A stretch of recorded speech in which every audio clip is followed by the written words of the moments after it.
அன்புள்ளம் கொண்ட விஆர்ஷோ டிவி நேயர்களே வணக்கம். நான் உங்கள் அறிமுக ஜோதிடர் வெங்கடேஸ்வரன். இப்ப நம்ம எதை பத்தி பார்க்க போறோம்னா மே மாத பலன்களை பத்தி பார்க்க போறோம்.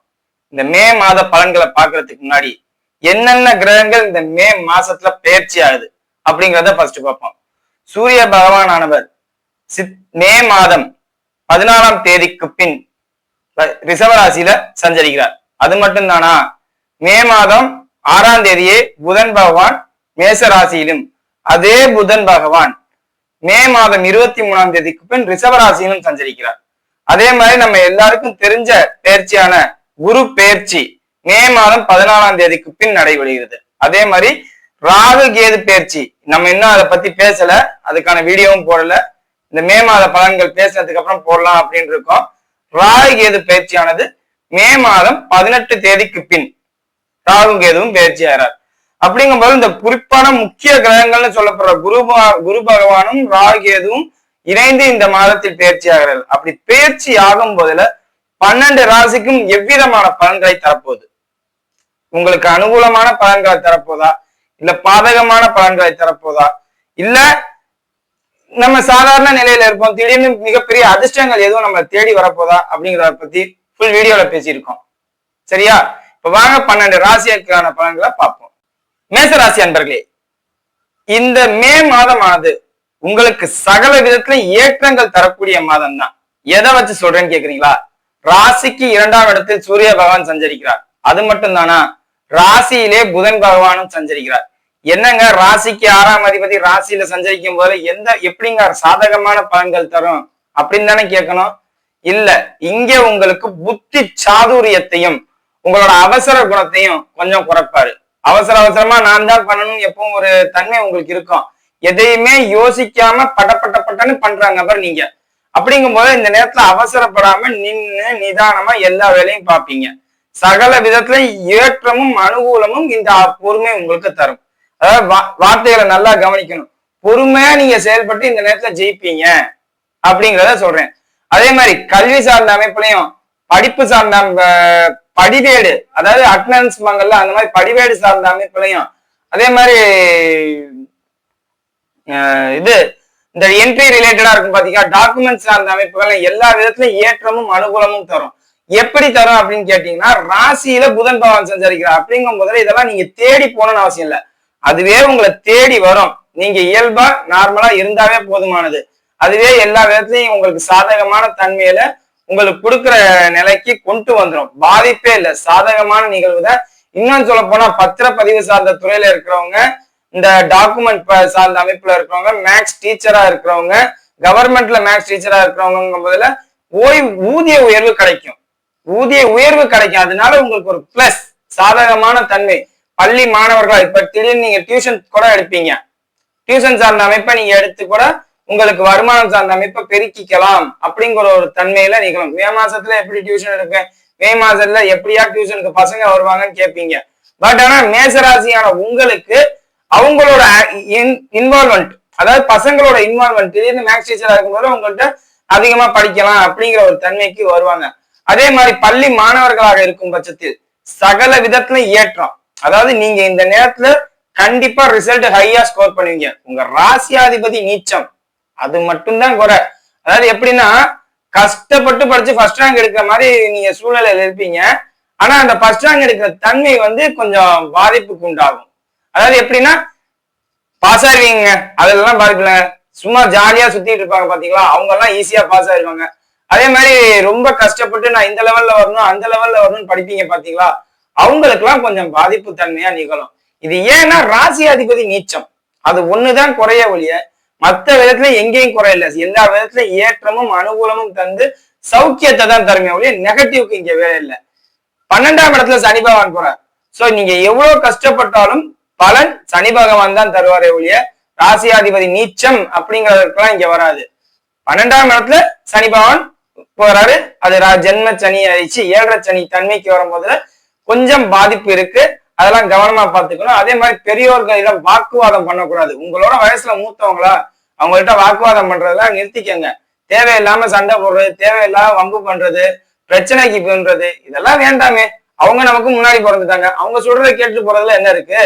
அமைதியா சைலண்டா போறது நல்லது. அதாவது எங்க பெரியவங்கள்ட்ட மட்டும். அதே மாதிரி ஸ்போர்ட்ஸ் ரீதியா இருப்பீங்க பாத்தீங்களா, ஸ்போர்ட்ஸ் ரீதியா இருக்கிறவங்களுக்கு இந்த நேரத்துல கொஞ்சம் விளையாட்டுல கவனமா விளையாடணும். வெற்றி உங்கள் பக்கம் தான், அதுல மாற்றமே இல்லை. ஆனா அந்த வெற்றி உங்க பக்கம் இருந்தாலும் உங்களுக்கு அந்த அடிபற்ற சார்ந்த அமைப்புகள் கொஞ்சம் வரலாம். ஏன்னா செவ்வாய் நீச்சம், ஸ்போர்ட்ஸுக்குரிய காரகமே செவ்வாய் தானே. அப்படிங்கும்போது அந்த செவ்வாய் நீச்சம் ஆகும் முதல்ல என்ன பண்ணும், ராசியாதிபதி நீச்சம் செவ்வாய் நீச்சம் முதல்ல என்ன பண்ணும், அது உங்களை ஒரு அடி தட்டி வச்சிரும். சோ இந்த மாதிரி அமைப்புல இருக்கிறவங்களுக்கு கொஞ்சம் கவனமா இருக்கணும். அதே மாதிரி வழக்கு சார்ந்த அமைப்புல இருப்பீங்க பாத்தீங்களா, வக்கீல் லா ரிலேட்டட்ல இருக்கிறவங்க, அவங்களுக்கு எல்லாம் இந்த நேரத்துல கொஞ்சம் பினான்சியலா டைட் ஆகும். ஏன்னா 8ஆம் அதிபதி நீச்சமாகும் போதுதான் உங்களுக்கு வேலை இல்லை அப்படிங்கிற ஒரு தன்மை. அதே மாதிரி கோர்ட்டு கேஸ் அலைகிறவங்களுக்கும் இந்த நேரத்துல சாதகமான தீர்ப்பு நடக்காது. 8ஆம் அதிபதி நீச்சமாகக்கூடாது. அப்படி நீச்சமாகும் போது உங்களுக்கு சாதகமான தன்மை வராது, பாதகமான தன்மைங்கிற மாதிரி தன்மையில தான் எல்லாமே நடக்கும். சோ வழக்கு சார்ந்த அமைப்பை பெரிய அளவு இது பண்ணாம இந்த நேரத்துல கொஞ்சம் அமைதியா போறது நல்லது. அதே மாதிரி போலீஸ் ரிலேட்டடா இருக்கிறவங்க, நீங்க பிடிக்க முடியாத கிரிமினலை பிடிச்சி பேர் வாங்கினாலும் அதோட இது உங்களுக்கு கிடைக்காது. அந்த பேரும்பாங்கல்ல, ஓகே நல்ல எம்ப்ளாயி அப்படின்னு தட்டி கொடுப்பாங்க பாத்தீங்களா, அந்த இது உங்களுக்கு கிடைக்காது. சோ ரிஸ்க் எடுங்க, தப்பு இல்ல. உங்களை தட்டி கொடுக்கலங்கிறதுக்காண்டி நீங்க எந்த ஒரு இதுக்கும் போயிட வேண்டாம், மன உளைச்சலுக்காக வேண்டாம். இந்த நேரத்துல உங்களை யாரும் தூக்கி விட்டு பேச மாட்டாங்க, பெருமிதமா பேச மாட்டாங்க, சந்தோஷமா பேச மாட்டாங்க. இது இயல்பான விஷயம். சோ இது இல்லாத தன்மை இல்லாம மற்ற எல்லா விதத்திலும் ஏற்றமா இருக்கும். அதே மாதிரி மருத்துவம் சார்ந்த படிப்பு படிக்கணும்னு நினைக்கிறவங்க, ராசிக்கு 12ஆம் இடத்துல சனி பகவான் சஞ்சரிக்கிறது கொஞ்சம் தவறு. அதே மாதிரி ராசிக்கு 12ல சுக்கிரன், உங்களுக்கு இந்த மாதம் முழுவதும் ராசிக்கு 12ல சுக்கிரன் உச்ச நிலையில இருக்கிறனால ஜனன காலத்துல சுக்கிர திசை நடப்பவர்களாக இருக்கும் பட்சத்தில், மேசராசியினராக இருப்பவர்கள் இந்த வீடியோவை நீட் எக்ஸாம் எழுதுறவங்க பாத்தீங்கன்னா, ஜனன காலத்துல சுக்கிர திசை நடக்கிறவர்களா இருக்கும் பட்சத்தில் அந்த சுக்கிரன் பாதிக்காத தன்மையில இருக்கணும். சுக்கிர திசை நடந்தா மட்டும் பார்த்தாது, பாதிக்காம இருந்தா நீங்க நிச்சயம் இந்த வாட்டி நீட் எக்ஸாம் கிளியர் பண்ணி உள்ள போயிருவீங்க. அதே மாதிரி சனி தசை நடப்பவர்கள் பாதிப்பு இல்லாம சூட்சும வலுன்னு சொல்லப்படுற நீச்ச வக்ரம் அடைந்தோ இல்ல பரிவர்த்தனை யோகத்திலேயோ இருந்தா, அதாவது நீச்ச வக்ரம் பரிவர்த்தனை யோகம் இந்த மாதிரி அமைப்புல இருந்தா நீட் எக்ஸாம்ல இந்த வாட்டி கிளியர் பண்ணி நீங்க டைரக்டா உள்ள போயிருவீங்க அப்படிங்கறத சொல்லலாம். ஆடிட்டிங் ரிலேட்டட்ல இருக்கிறவங்க இந்த நேரத்துல முயற்சி செய்யுங்க. இந்த வாட்டி நீங்க எக்ஸாம் எழுதும் போதுல கண்டிப்பா பாஸ் ஆகி உள்ள போவீங்க. அதே மாதிரி குரு பயிற்சி உங்களுக்கு முழுக்க முழுக்க சாதக தன்மையில தான் இருக்கு. எல்லாத்துலயும் கௌரவ தன்மையை கொடுக்கும். கௌரவத்தோட உங்க வாக்குக்கு மரியாதை கொடுக்குற மாதிரி இருக்கு. சோ எல்லா விதத்திலையும் ஏற்றமும் அனுகூலமும் தந்து சகலவித யோக பலன்களையும் தான் தருமைய ஒழிய கெடுபலனுக்கு இங்க வேலை இல்லை. இப்ப வாங்க நட்சத்திர ரீதியான பலன்களை பார்ப்போம். அஸ்வினி நட்சத்திரக்காரர்கள், அஸ்வினி நட்சத்திரக்காரர்களோட ஏற்கனவே மன விரக்தியில இருந்திருப்பீங்க, பல சோதனையில இருந்திருப்பீங்க. இப்ப எல்லா தடைகளும் நீங்கி எல்லாத்துலயும் முன்னேறதுக்கு உண்டான, அதாவது அடுத்த படின்னு சொல்லுவாங்க பாத்தீங்களா, அந்த தன்மையை குரு பயிற்சியானது கொடுக்கும். என்னையா 7.5 சனி நடக்குது, நீ என்ன பெருவிதமா பேசுறியா அப்படின்னா, கண்டிப்பா சாதகமான தன்மை தான். பாதிப்புக்கு இங்க வேலையே இல்லை. அடுத்தடுத்து முன்னேற்றத்தை, திருமணமாகட்டும் அதே மாதிரி குழந்தை சார்ந்த அமைப்பா இருக்கட்டும், எல்லாத்துலயும் ஏற்றம் தான். சுப நிகழ்ச்சிகளை நிகழ்த்தும் தன்மை உங்களுக்கு பரிபூரணமாக உண்டு. உங்களுக்கு 24 வயதை கொண்டவர்களாக இருப்பவர்கள் இந்த வீடியோவை பாத்தீங்கன்னா ஜனனகால ஜாதகத்தை ஒரு ஆய்வுக்கு எடுங்க. திருமண அமைப்பு இருந்துச்சுன்னா திருமணத்துக்கு உண்டான வேலையை பாருங்க, தப்பு இல்லை. அதே மாதிரி வேலைக்கு சார்ந்த அமைப்புல நான் எதுவும் வேலைக்கு போவேனா, எனக்கு எதுவும் வருமானம் உண்டா அப்படின்னு கேட்டா, இந்த புதன் சம்பந்தப்பட்ட, ஏன்னா ராசியில புதன் தான் வராது, அடிமை தொழில் கண்டிப்பா உண்டு, அதுல மாற்றம் இல்லை. சோ புதன் ஆதிக்கத்துக்கு இந்த எடிட்டிங், அதே மாதிரி டீச்சிங் லைனு, இது இல்லாம பார்த்தோம்னா சாஃப்ட்வேர் லைன்ல டெவலப்மெண்ட்ல இருப்பாங்க பாத்தீங்களா, டெஸ்டிங்ல இல்ல டெஸ்டிங்கும், ஏன்னா 6ஆம் அதிபதி இல்ல உங்களுக்கு, 6ஆம் அதிபதிங்கிறனால டெஸ்டிங் லைன்லயும் டெவலப்மெண்ட் லைன்லயும் உங்களுக்கு நல்லபடியா கிடைக்கும். சரியா? அடுத்தது பரணி நட்சத்திரக்காரர்கள். பரணி நட்சத்திரக்காரர்கள் பொறுத்தவரையும் நீங்க எங்கே கவனமா இருக்கணும்னா, ஸ்போர்ட்ஸ் மேனா இருந்தீங்கன்னா கொஞ்சம் கவனமா இருங்க. வண்டி வாகனத்துல கொஞ்சம் எச்சரிக்கையா இருங்க. ஏன்னா ராசிக்கு 4ஆம் இடத்துல செவ்வாய் நீச்சம் ஆகிறாரு. அதே மாதிரி ராசி நட்சத்திராதிபதி உச்சமாகிறாரு. சோ உங்களால முடியாத விஷயங்கள்ல ஈடுபடக்கூடாது அப்படிங்கிறத நீங்க முழுமையா தெரிஞ்சுக்கிட்டு வேலை பார்க்கணும். முடியாத விஷயத்துல நீங்க ஈடுபட்டா என்ன நடக்கும், அகலக்கால் வச்சா என்ன நடக்கும், இதை நான் தான் சொல்லணுமா, உங்களுக்கே தெரியும். சோ அகலக்கால் வைக்கிறதுக்கு முன்னாடி 1க்கு 2 தடவை யோசிச்சு வைங்க. சரியா? இது இல்லாம உங்களுக்கு இந்த நேரத்துல வீடு சார்ந்த அமைப்பு, மனை சார்ந்த அமைப்பு, வாகனம் சார்ந்த அமைப்பு எல்லாம் கைகூடி வரும். அதை நீங்க ஒழுங்கா பயன்படுத்தணும். 4ஆம் இடத்துல செவ்வாய் நீச்சமாகிறாரு, மறந்துடக்கூடாது. வர்ற வாய்ப்புகளை சரியாக பயன்படுத்தி கொண்டால் நீங்களும் ஒரு மிகப்பெரிய அதிர்ஷ்டசாலிகளே இந்த நேரத்துல.